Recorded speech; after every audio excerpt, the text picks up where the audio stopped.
So now let's continue finding. अब हम find करेंगे अलग अलग शेप्स की इलेक्ट्रिक फील्ड लाइन। ना electric field intensity for different configuration of charges. ठीक है, तो अब जैसे कि हमें पहले तो पता चल गया फॉर अ सिंगल चार्ज, तो इलेक्ट्रिक फील्ड क्या है हमें पता है, K Q upon are square. For a dipole, so electric field radial direction में क्या, सॉरी एक्सियल में क्या होगी, एक्सियल में थी 2kp r upon are square minus a square का स्क्वायर। इसमें एक केस कर लेते हैं। सपोज आपका डायपोल बहुत छोटा है और आपका जो जहाँ पॉइंट ऑफ इंटरेस्ट है वो बहुत दूर है, तो ये आर जो है आप देख सकते हैं कि ये ए के सामने बहुत ज़्यादा है, तो हम इसे निगलेक्ट भी कर सकते हैं। अगर हम निगलेक्ट करें ऐसे आर को बहुत ज़्यादा मान लें ए से और निगलेक्ट करें, let us see what happens. Then electric field axial point पे क्या आ जाती है, 2kp आर अपॉन ए तो गायब कर दीजिए तो आर पावर 4 होगा। सो क्या आ जाएगा 2kp बाय आर क्यू, ये आ जाएगा। सो हम देख सकते हैं that for a short dipole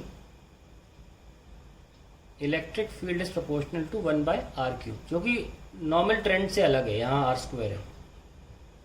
और अगर हम इसी डायपोल में इक्वेटोरियल की बात करें, इक्वेटोरियल यानी कि परपेंडिकुलर बाइसेक्टर, इक्वेटोरियल पोजीशन की अगर हम बात करें तो हमारा इलेक्ट्रिक फील्ड का फॉर्मूला क्या आया था, kp बाय आर क्यू, है ना, जिसमें r की वैल्यू क्या थी, x square plus A square power 3/2। क्योंकि r जो था आपको याद दिला दूँ, ये डायपोल था, ये a था और ये x था, ये r था, है ना। सो r तो मैंने लिख दिया x square plus A square की पावर हाफ और क्यूब लगा दिया, तो वो 3/2 हो गया। इसमें भी अगर आप डायपोल से काफ़ी दूर जा रहे हैं तो x की वैल्यू a के सामने बहुत ज़्यादा हो जाती है, तो e will become actually kp by, ये a तो गया, 2 कैंसिल, x क्यूब।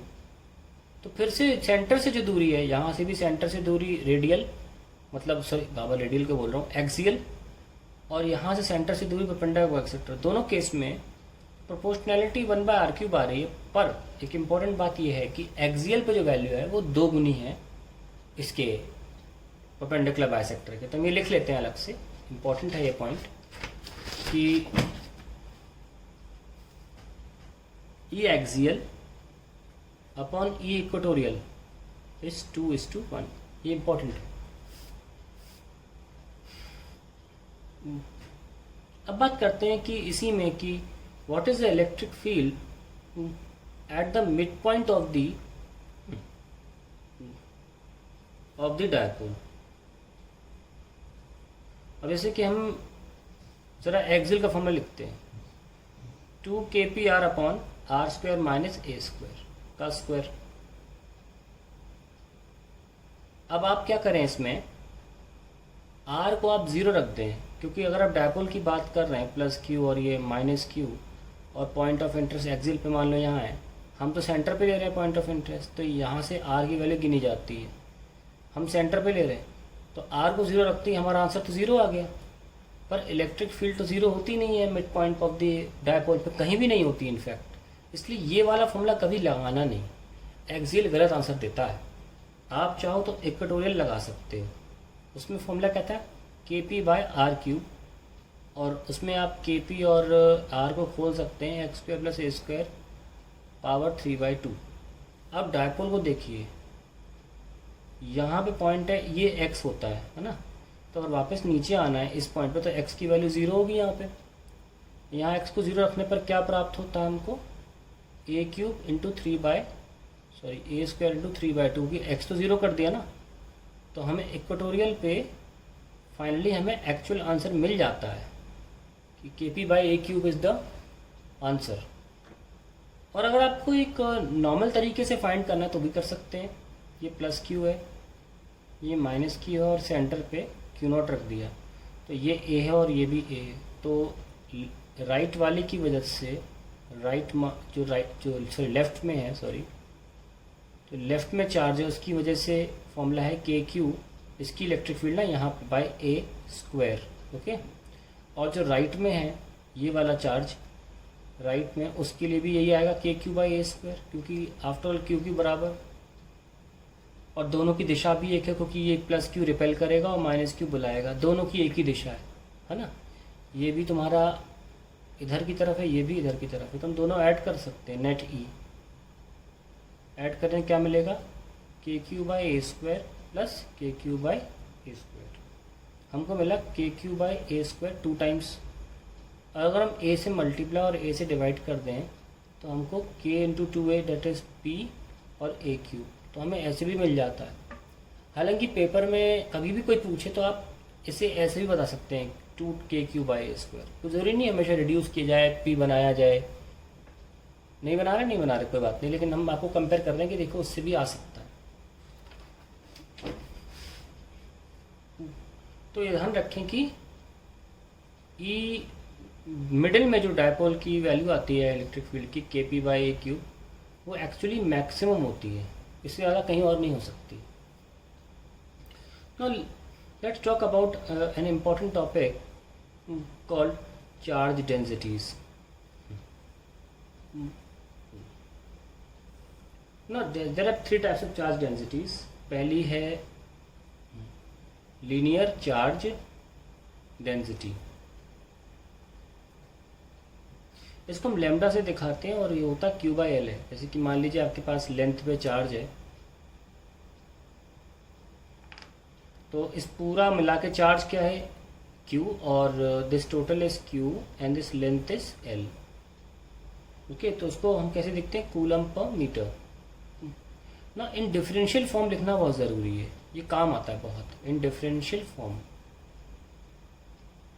लैम्डा तो लैम्डा ही रहेगा, D Q by D L, and you should have a habit of writing D q की जगह लैम्डा डी एल, बहुत काम आता है। ठीक है, अब बात करते हैं हम second, surface charge density. Charge density, इसमें आप सरफेस ले सकते हैं कोई रैंडम कोई भी सरफेस, बट ये 2 डायमेंशनल हुआ, और इसका एरिया हम ले लेते हैं, area is A and we show it by sigma Q by A, फिर वही कूलम पर metre square, and in differential form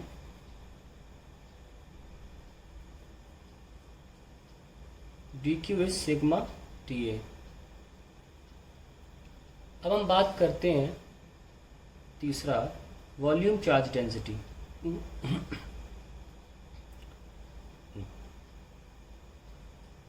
3 dimensional body ले लें कोई भी, I am taking a cube, इसका वॉल्यूम V हो, तो आप लिख सकते हैं rho is Q by V, और डिफरेंशियल फॉर्म में dq इज रो dV।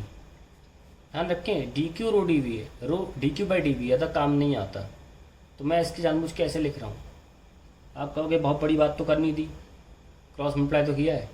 आप बिल्कुल सही कह रहे हैं, कोई बहुत बड़ी बात नहीं करी है मैंने, पर कई बार स्टूडेंट्स इसको क्रॉस मल्टीप्लाई फॉर्म में दिमाग में याद नहीं रख पाते हैं, और डेरिवेशन की पहली शुरुआत यही होती है कि d q is rho D v. इसलिए मैं चाहता हूँ दिमाग में इम्प्रिंट हो जाए कि आप डी क्यू को रो डी वी लिखना सीखें, डिफरेंशियल चार्ज को लिखना सीखें। Now electric field due to a line charge. Fourth very important derivation we are going for, ये मान लीजिए हमारे पास चार्ज है और इनफाइनाइट लाइन चार्ज है, इनफाइनाइट लेंथ इसकी इनफाइनाइट है, ठीक है। और क्योंकि इनफाइनाइट है तो कोई मीडियम मिड पॉइंट नहीं है, सो कहीं से भी ले सकते हैं आप, ये पॉइंट ऑफ इंटरेस्ट है। और हम मान लीजिए ये x की दूरी पर ले लिया और हमने इधर y की दूरी पर dy लेंथ का चार्ज एलिमेंट लिया है, dy लेंथ। तो ये dy लेंथ इस रखे Q0 पे कितना फोर्स लगाएगी, ये क्या होगा, रिपल्सिव। ओके, और हम क्यों ना इसको डी लिख लें, लिख सकते ना D, at the same time ये देख सकते हैं हम कि अगर ये थीटा एंगल है तो ये वाला कंपोनेंट क्या होगा, डी ई कॉस थीटा, और ये वाला होगा डी ई साइन थीटा। आप हमेशा ध्यान रखें कि ये जो डी ई का एरो है ये हमेशा D E cos theta D sine theta से हमेशा बड़ा होगा। ये कॉस थीटा साइन थीटा अगर थीटा 0 या 90 नहीं है रिस्पेक्टिवली केसेस में तो हमेशा 1 से छोटे होते हैं। तो डी ई में जब 1 से छोटे नंबर से मल्टीप्लाई किया जाएगा तो वो डी ई से छोटा हो जाएगा। तो हमेशा एक वेक्टर के कंपोनेंट उससे छोटे ही होते हैं। अब आप सिमेट्री के लिए ऊपर भी देख लें, यहाँ से भी तो एलिमेंट हो सकता है, तो ये यहाँ पे रिपेल करेगा। अब क्योंकि हमने उतना ही छोटा एलिमेंट लिया डी वाई लेंथ का, उतनी ही दूरी पर वाई की दूरी पर ऊपर, तो ये भी डी ई होगा, और ये भी इसमें फर्दर ऐड करेगा डी ई कॉस थीटा, और नीचे की तरफ डी ई साइन थीटा। अब देखिए डायपोल की तरह सिर्फ 2 चार्जेस नहीं है, अनगिनत है, गिन नहीं सकते।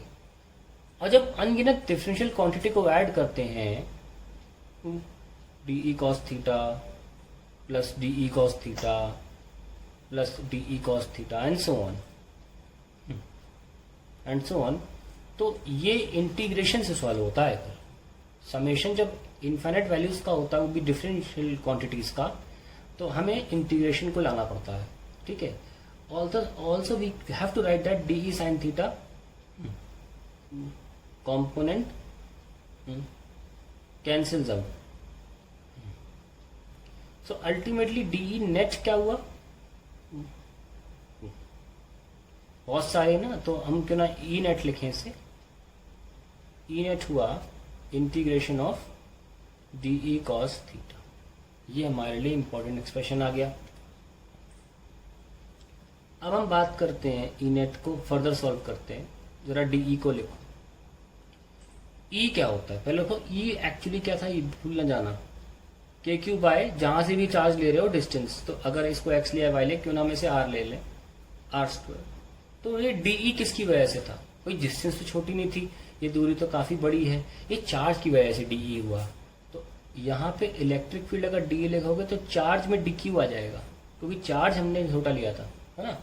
तो डी ई की जगह पे हम लिख सकते हैं के d q divided by r square, और कॉस थीटा मेंटेन रहेगा। अब हम लिख सकते हैं कि डी क्यू की जगह lambda d l. I hope now you realise why it was important, है ना, it was important to write d q in that form into cos theta upon are square. अब हमने एल तो माना नहीं, हमने वाई माना है, तो क्यों ना ऐसे डी वाई लिख ली, लेमडा डी वाई, है ना, एल नहीं लिया ना, हमने वाई लेटर लिया। सो ई नेट, इससे पहले कि कंफ्यूजन हो, वो सारी चीजें बाहर निकाल लो जो बदलेंगी नहीं। ठीक है, सिर्फ के है और लेमडा है जो यहाँ पे नहीं बदलेगा, बाकी सब कुछ बदलेगा, है ना। के कांस्टेंट है, लेमडा चार्ज डेंसिटी कांस्टेंट है, तो अंदर क्या बचता है, cos theta. Let's write cos theta. This is theta and this is also theta. Base upon hypotenuse x by r. तो ये जाएगा x by r क्यूब और यहाँ पे dy. ठीक है, अब देखिए यहाँ से हमारा इंटीग्रेशन जो है थोड़ा सा टफ हो जाएगा। क्यों टफ क्यों होगा, सुनिए पहले। जो बच्चा नवंबर में करेगा ऐसे, उसके लिए बाएं हाथ का खेल है। अब हम ये सोच के तो फिजिक्स नहीं पढ़ाएंगे कि आप कि आपको अभी नहीं पढ़ाया गया गणित का कोई एक स्टेप, इंटीग्रेशन का ये वाला फॉर्म आपने नहीं पढ़ाया, आपने तो इंटीग्रेशन शुरू भी नहीं किया अभी। तो मैं आपको स्टेप बता दूंगा, लेकिन ये इसलिए पढ़ाया जा रहा है क्योंकि कल को आप नवंबर के बाद अगर देखेंगे तो आपके लिए फिट बैठेगा ना ये। तो हम इसीलिए इसको बता रहे हैं यहाँ पे। ये कोई टाइम बाउंड तो है नहीं कि अगर हम इसे जुलाई में पढ़ा रहे हैं या अगस्त में पढ़ा रहे हैं तो हम इसे नहीं पढ़ा सकते, क्योंकि बच्चों का अभी इंटीग्रेशन नहीं आया है। ऐसा नहीं होता है, क्योंकि ये लेक्चर्स जो हमेशा के लिए हैं, इसलिए अब हम इसको इंटीग्रेशन हमारा थोड़ा टफ हो जाएगा। तो उसमें हम क्या स्टेप्स लेते हैं ध्यान से देखिएगा। के लेमडा एक्स अपॉन आर की वैल्यू क्या है, एक्स स्क्वायर प्लस ये एक्स और वाई ना, वाई स्क्वायर स्क्वायर रूट, तो यहाँ पे 3/2 हो जाएगा, और इसको हम लिखेंगे dy। ठीक है, अब देखें जुगाड़ क्या होती है इसकी। अब इस 3/2 को सॉल्व नहीं किया सकता आसानी से, तो हम इंटीग्रेशन का एक बहुत इंपॉर्टेंट स्टेप करते हैं, दैट इज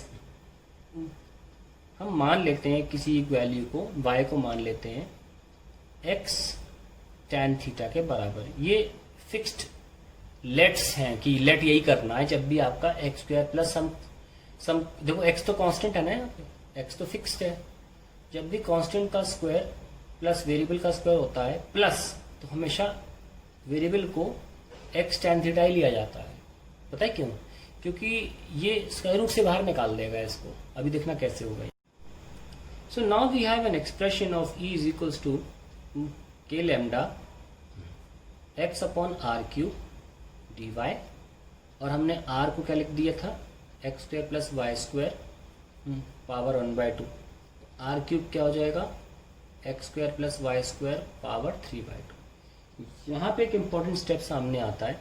y को हम लिख लेते हैं, जो वेरिएबल है कांस्टेंट वैल्यू होगी, x कांस्टेंट था, x tan थीटा, और फिर हम क्या करते हैं, differentiate dy by d theta. With respect to हम एंगल डिफरेंशिएट कर रहे हैं, क्योंकि आप देखिए आपके जो डायग्राम बनाया था, मैं यहाँ बना देता हूँ, काम आएगा बार बार। यहाँ पे ये y इधर जा रहा है ना, और ये इतना पोर्शन dy लिया गया था। जब हमने कोई y सेट किया ये, तो उसके अकॉर्डिंग थीटा आया। तो जो हमारा थीटा है वो y के हिसाब से बदल रहा है, इसीलिए हम y की differentiation with respect to theta करेंगे। ठीक है, और यहाँ भी करना पड़ेगा d by D theta of x tan theta, दोनों तरफ करते हैं। ध्यान देना कि मैंने ऐसा लेट इसलिए किया है क्योंकि ऐसा करने से ट्रिग्नोमेट्रिक का ऐसा रेशियो आ जाएगा, फॉर्मूला आ जाएगा कि रूट के बाहर निकल आएगा। तो D Y by D theta is equal, X तो कांस्टेंट है और टैन थीटा का डिफ्रेंसिएशन क्या होता है, sec square theta. So your sorry theta था, D Y is equals to X sec square theta D theta. तो हमने देखो डी वाई निकाल लिया। अब हम यहाँ पे इन सब चीज़ों को रखेंगे।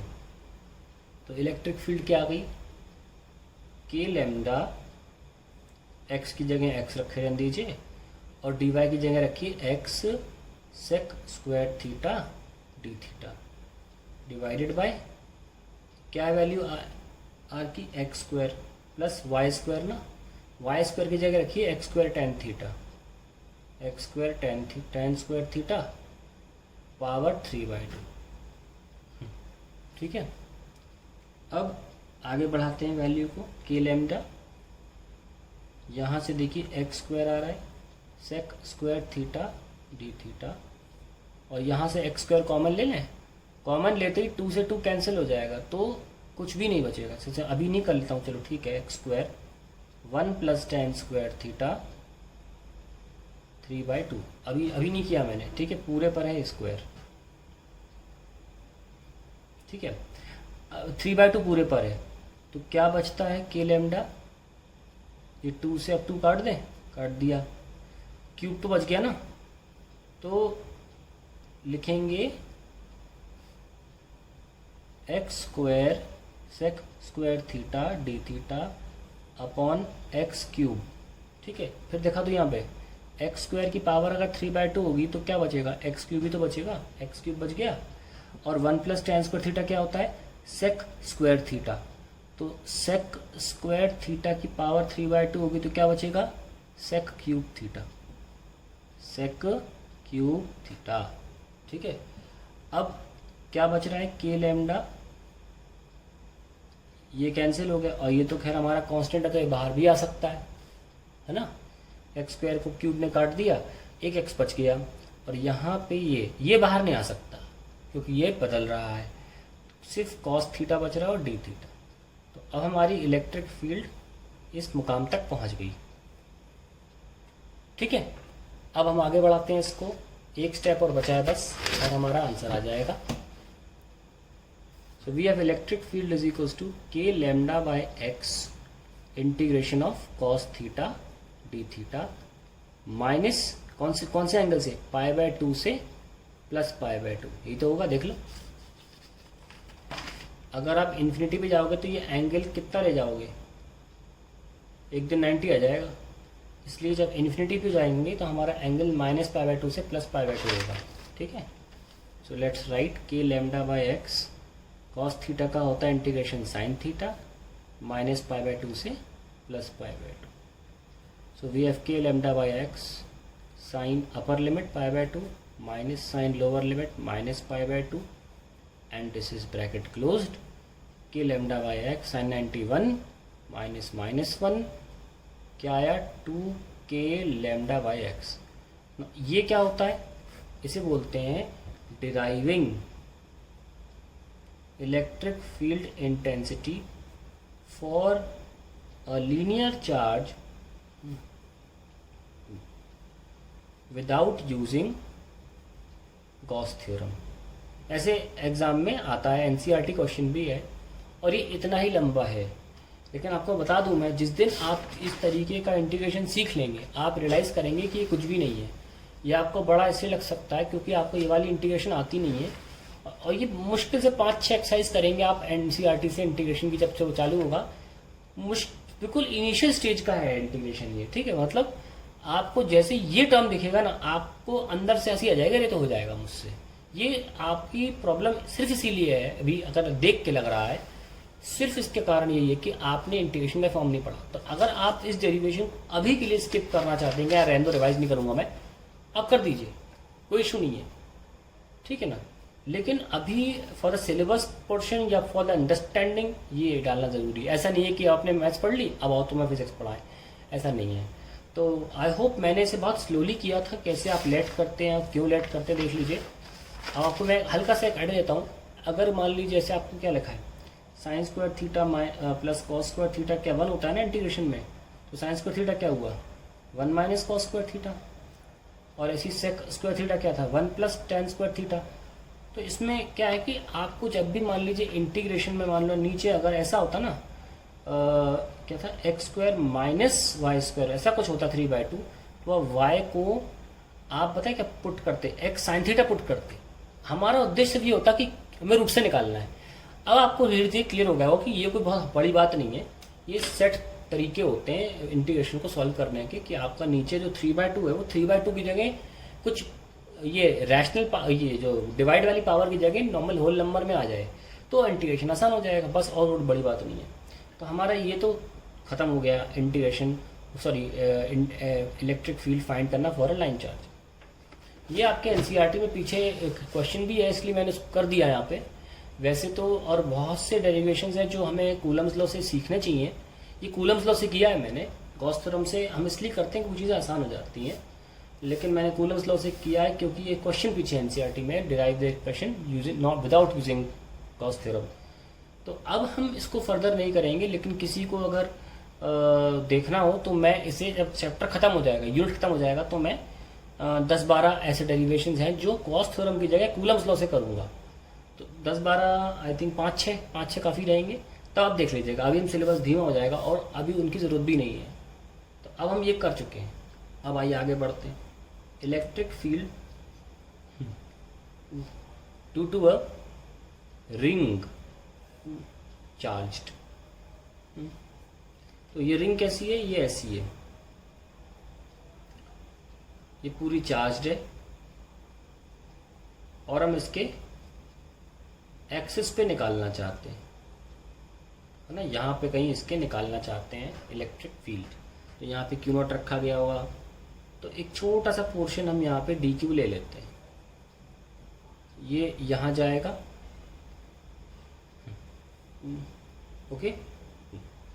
तो यहाँ पे डी क्यू की वजह से डी ई होगा, क्योंकि इस फिगर में सिमेट्री जैसा ऊपर है वैसे ही नीचे है, तो हमें दोनों तरफ देखना चाहिए. उससे पता लग जाता है कंपोनेंट कौन से कैंसिल हो रहे हैं. ये लीजिए, ये भी आपका डी ई आ गया. तो अगर मैं इसको थीटा ले लूँ तो ये भी थीटा हो जाएगा क्योंकि दोनों ट्राइंगल्स कॉन्ग्रुएंट हैं. नाउ ये हम दूरी को x ले लेते हैं, रेडियस को a और इस पॉइंट से r. अब क्योंकि ये ऐसे रखा हुआ है, ऐसे नहीं रखा, ऐसे, तो पूरी पेरिफेरी, पूरा सर्कम्फ्रेंस की दूरी इस पॉइंट ऑफ इंटरेस्ट से सेम है. इसलिए यहाँ से भी जो डी क्यू होगा उसका भी डी ई आएगा, यहाँ से डी क्यू होगा उसका भी डी ई आएगा. और डिफरेंशियल चार्जेस अनगिनत हैं ऐसे. तो ऐसे बहुत सारे डी ईज आने की वजह से कोनिकल रीजन में ऐसे डी ईज आएंगे जिनका जो हमारा ये हॉरिजॉन्टल कंपोनेंट है डी कॉस थीटा वो ऐड होता रहेगा, और जो हमारा वर्टिकल कंपोनेंट है डी साइन थीटा वो कैंसिल होता रहेगा, वो हमारा कैंसिल होता रहेगा। तो अल्टीमेटली ई नेट जो आएगा वो आएगा integration of D E cos theta. लेकिन एक बात इंपॉर्टेंट है, यहाँ पर थीटा बदलेगा नहीं, यहाँ थीटा कांस्टेंट है, तो ये बड़े मज़े से कॉस थीटा बाहर आ जाएगा। ठीक है, अब डी ई को लिख लो, के चार्ज क्या था डी क्यू अपॉन दूरी आर थी, है ना, आर स्क्वायर और कॉस थीटा, ये खत्म हो गया। यहीं पे देखो के कॉस थीटा कांस्टेंट है, आर भी कांस्टेंट है, डी क्यू का क्यू लिख लीजिए, डेरिवेशन खत्म। इतना सिंपल डेरिवेशन। ई नेट कितना आया, K Q upon are square, cos theta क्या लिख सकते हो, base X upon hypotenuse R, तो कितना आया, K Q X upon are cube. So now we have K Q X upon X square plus A square की power 3/2। Once again we have got the answer, और ये हमारा finally आ जाता है। That is a expression for electric field on the axial line. हम इसमें कुछ केसेस भी कर सकते हैं। केस नंबर 1, अगर x बहुत दूर है तो फिर x की वैल्यू रेडियस के सामने बहुत ज़्यादा हो जाएगी, तो ऐसे में हम a को निगलेक्ट कर दो, क्या होगा, के क्यू एक्स अपॉन ए तो गया, तो केवल एक्स स्क्वायर बचा, एक्स स्क्वायर 2 कैंसिल, क्यूब बचा, क्या बचा, के क्यू बाय एक्स स्क्वायर। देखो ये क्या हुआ, ये हुआ कि जब आपने जो रिंग ली, अगर पॉइंट ऑफ इंटरेस्ट बहुत दूर चला जाएगा तो उस रिंग को वो पॉइंट चार्ज की तरह देखेगा, क्योंकि अगर आप किसी गोल से बहुत दूर चले जाओ तो वो बिंदु सी लगने लगती है, और पॉइंट चार्ज के लिए फॉर्मूला तो क्या होता है, K Q by X square. तो सही बैठी ना वही चीज़ कि अगर आप बहुत दूर चले गए तो ये जो लाइन लीनियर चार्ज था सर्कुलर फॉर्म लूप फॉर्म में, अब इतना छोटा दिखेगा कि ये पॉइंट चार्ज की तरह महसूस होगा, इसलिए पॉइंट चार्ज वाला आंसर भी आ रहा है। और दूसरा केस हम देखें अगर, case number 2, that is centre of circular loop, तो वो कितना आ रहा है, एक्स को 0 रखने पर, तो ई यानी K Q 0 times of 0 square plus A square, इन सबको रखने का मतलब नहीं ऊपर ही 0 आ गया तो आंसर 0 है, तो इलेक्ट्रिक फील्ड जो है हमारी सेंटर पे 0 आ जाएगी। अब एक इम्पोर्टेंट बात हम इसको देखना चाहते हैं कि हम जो ग्राफ कैसे प्लॉट करें। देखिए हमारी electric field E K Q by X square power plus A square power 3/2, और ऊपर भी एक्स है। अब इसको एक नॉर्मल ग्राफ की तरह आप प्लॉट नहीं कर सकते, ऊपर एक पावर 1 है, नीचे अजीब सी पावर है, ए बीच में आ गया है, तो प्लॉट कैसे करें। इस तरीके के कर्व्स को बनाना इतना आसान नहीं होता है, तो इनका एक तरीका होता है। हम क्या करते हैं, हमें ये तो पता है एटलीस्ट कि अगर हम ग्राफ बनाएंगे तो x बराबर 0 पे इलेक्ट्रिक फील्ड 0 आएगी। ठीक है ना। अब हम क्या करने वाले हैं, इस तरीके की कर्व्स में जहाँ पता नहीं होता ग्राफ कैसे बनाया जाए, हम मैक्सिमम या मिनिमम पॉइंट ढूंढ लेते हैं। मिनिमम तो पता चल गया हमें 0 है, मैक्सिमम पॉइंट क्या होगा उसके लिए करेंगे D E by D x को हम इक्वल टू 0 पुट कर देंगे, तो यानी कि डिफ्रेंशिएट करके 0। ये कौन सा कॉन्सेप्ट है, मैक्सिमा मिनिमा कॉन्सेप्ट, जो कि आपको आना चाहिए 11th क्लास में, इसलिए इसको पढ़ाया भी जाता है। इसमें ये कहा जाता है कि अगर कोई चीज़ अपनी मैक्सिमम पे है तो उसका डिफ्रेंशिएशन वहाँ पर 0 होगा, तो इसको हम डिफ्रेंशिएट करके 0 रख दें। आइए करते हैं, D by D X of K Q X upon X square plus A square power 3/2, इसका डिफ्रेंशिएट करके हम इक्वल टू 0 कर देंगे। तो के और क्यू तो कांस्टेंट है, तो क्यों ना उनको पहले हम 0 में भेज दें। तो हम के क्यू को नहीं मान रहे हैं कि एग्जिस्ट करते हैं, और सिंपली अपना डेरिवेशन चालू करते हैं। आपको क्वोशंट रूल तो पता ही होगा, D by D X of x minus, अब एक्स का नहीं करेंगे, D by D X of x square plus A square power 3/2 divided by x square plus A square power 3/2 का स्क्वायर इक्वल्स टू 0। ये भी चला गया यहाँ पे, इसका कोई प्रॉब्लम नहीं है। ठीक है, so X square plus A square power 3/2 into 1 minus X. अब देखो डिफ्रेंशिएशन तो सबको आता है, इजी होता है, पावर सामने आ जाओ, x square plus A square 3/2 power सामने आके -1 करते हैं ना, 3/2 -1 क्या बचा 1/2। और अब चेन रूल के साथ अंदर घुसो, x² का 2x और a² का 0 ये तो कांस्टेंट है, इक्वल टू 0। अब देखो ये x² plus a² power half है, ये गई और यहाँ से पावर हाफ गई, तो क्या बची 1.5 में से आधा गया, 1 बचा। ये पावर 1.5 है ना, इसमें से 1 गया, आधा गया, तो क्या बचा 1। तो ऐसे लिख दो बस। तो क्या हुआ ये x² plus a² minus 2x²। अच्छा 2 भी कैंसिल हो गया, तो सिर्फ x² बच रहा है, 3x²। ठीक है, 3 × x² इक्वल टू 0। नाउ ये कितना है x² plus a² minus 3x² equals to 0। So this will be a² equals to 2x² and x equals to plus minus a/2, a/√2।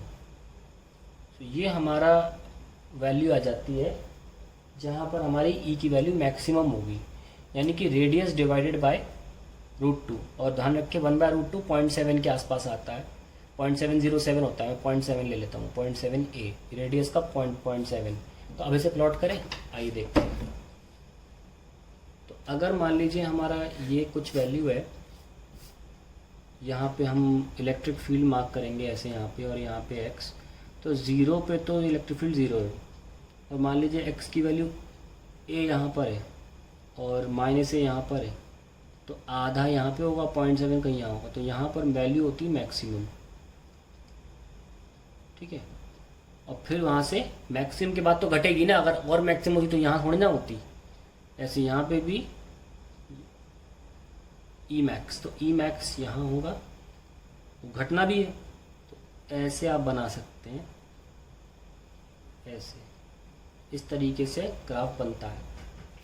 अब आप अगर देखें कि इलेक्ट्रिक फील्ड की वैल्यू क्या थी, KQ x/x²। देखिए ग्राफ बनाना सीखिए आप, बहुत अच्छी चीज़ें हैं ये मत देखिए कि तक कैसा हो गया, टफ है, ये सब मत देखिए, नई चीज़ सीखने का अलग ही मज़ा है। अब a पर कितनी वैल्यू आ रही है देखिए ना, अगर आपको ग्राफ में सेट करना है कि यार चलो 1 पॉइंट मिल गया कि x0 पे e0 है, 0.7 a पर e मैक्सिमम है, तो a पर क्या मार्क करें, 3 पॉइंट मिल जाए, ग्राफ काफ़ी हद तक अच्छा बन जाएगा। तो मार्क कर लीजिए KQA, x की जगह a² प्लस a² पावर 3/2, तो KQA/2a² है ना, 2a² पावर 3/2। बढ़िया सी वैल्यू निकाल के दिखाता हूँ आपको मैं, KQA/ तो ये 2 की पावर 3/2 हो जाएगा और a² का हो जाएगा a³। So you will get KQ/2 की power 3/2 a²। That is the value for electric field when you put x की जगह पर a। और 2 की पावर 3/2 कितना होता है, 2√2। और हम बता ही चुके हैं आपको कि 2 की पावर 3/2 क्या होगा, 2√2 होगा। तो लिख लीजिए नीचे KQ/2√2 a²। तो 1/√2 0.7 होता है, 0.7 डिवाइड बाई 2 0.35। तो इलेक्ट्रिक फील्ड की वैल्यू कितनी होगी, 0.35 times of KQ/a²। That is electric field value at a। तो आप आराम से यहाँ पे आप कहीं 0.35 जहाँ भी आता हो, 0.35 मान लो यहाँ आता है, तो आप लिख सकते हैं कि a पर यह आएगा। और जहाँ पर मैक्सिमम है, मैक्सिमम कहाँ पर है, a/√2 पे, वो रख के देखिए, a/√2 पे रख के देखिए कितना आ रहा है, KQ a/√2 upon a²/2 plus a² power 3/2। So we have already 1/√2 0.7 लिख सकते हैं, KQA upon a² plus a² यानी कि 1.5 a² है ना, 1.5 की पावर 3/2 हो जाएगी और ये a³ हो जाएगा। तो 1.5 की पावर 3/2 आसपास किसके आ रहा है, आप इसे सॉल्व करिए। 1.5 स्क्वायर रूट ऑफ 1.5 अप्रॉक्स निकालना है। 1.5 का स्क्वायर रूट क्या होगा, 1.2 का 1.2 ले लेते हैं थोड़ा बहुत आसपास, 15 × 12 180 1.8 आ जाएगा। सो ये 1.8 आ गया सॉल्व होके, 0.7 अपॉन 1.8 KQ/a²। तो वी हैव, अब ये 72 मान लें इसको, 18 4 तो 0.4 KQ/a²। तो अप्रॉक्सीमेटली 0.4 0.5 से ज़्यादा है, तो देखिए यहाँ पे हम लिख सकते हैं 0.4 KQ/A², है ना। तो इस तरीके से ये ग्राफ इंपॉर्टेंट है। तो कोई आपसे ग्राफ पूछेगा तो आप देखो आपको काफ़ी पॉइंट्स मिल गए हैं, आप कैसे बनाएंगे, पॉइंट्स याद रखेंगे आप कि यहाँ पे 0 है, यहाँ पे मान लीजिए 0.1 0.2 0.3 0.4 0.5, इतना काफ़ी है। तो 0.1 0.2 0.3 0.4 ये मैक्सिमम वैल्यू आएगी। तो अगर आप एज को मान रहे हो 0.5 ए को ये मान रहे हो, 0.7 इसे मान लिया, यहाँ पे मैक्सिमम वैल्यू हो, ये 0.7 है, यहाँ पर आपका 0.4 है KQ/A², और यहाँ पर वैल्यू ए पर कितना आया था 0.35, यहाँ पे कहीं, तो ये आ गया 0.35। सिमिलरली ऐसे ही आप ऐसे बना लीजिए, आप नीचे और नीचे ही आएगा अभी और ऊपर नहीं आ सकता। तो this is the graph for E versus X for circular loop. इस लूप को लेकर हम आगे भी एक इम्पॉर्टेंट बात बताने की कोशिश करेंगे, वो अगले वीडियो में डालेंगे। लूप को लेकर नहीं है, पर लूप से एक बहुत अच्छा कॉन्सेप्ट आगे निकलता है, तो वो आगे